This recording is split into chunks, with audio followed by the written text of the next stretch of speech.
Right, so I'm just on my way back from the race day 12 to Norland Park.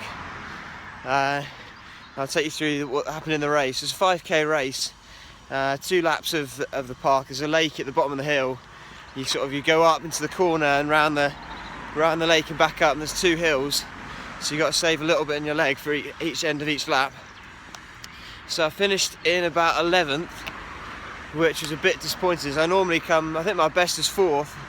Never quite made it onto the podium, but last week was 10th and this week was 11th.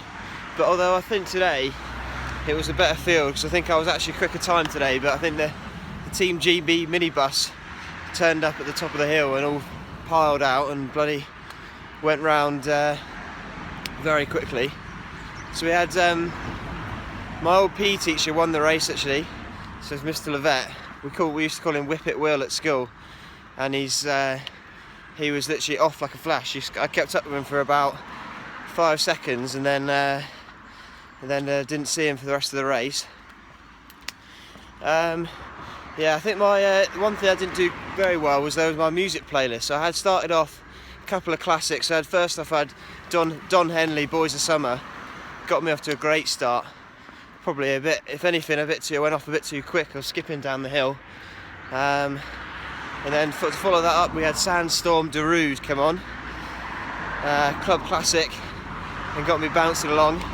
But then I think that's where I must have mucked it up, because the next song that came on was James Bay, Move Together.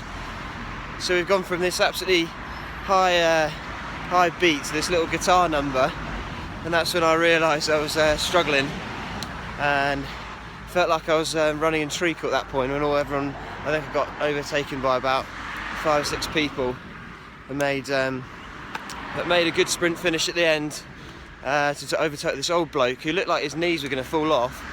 He looked like he super glued his legs together in the morning, but he was actually a quality runner. Mum came in, I'm not sure what time she did, but she said she was struggling. So she normally, her 30-minute barrier is her goal, and I think she was a bit over that. She's been away this week on a yoga retreat, so her legs, I'm sure, are probably pretty flexible. I think she's probably lost a bit of her breathing. But yeah, that was the race. Race day 12 at Norland Park. Beautiful.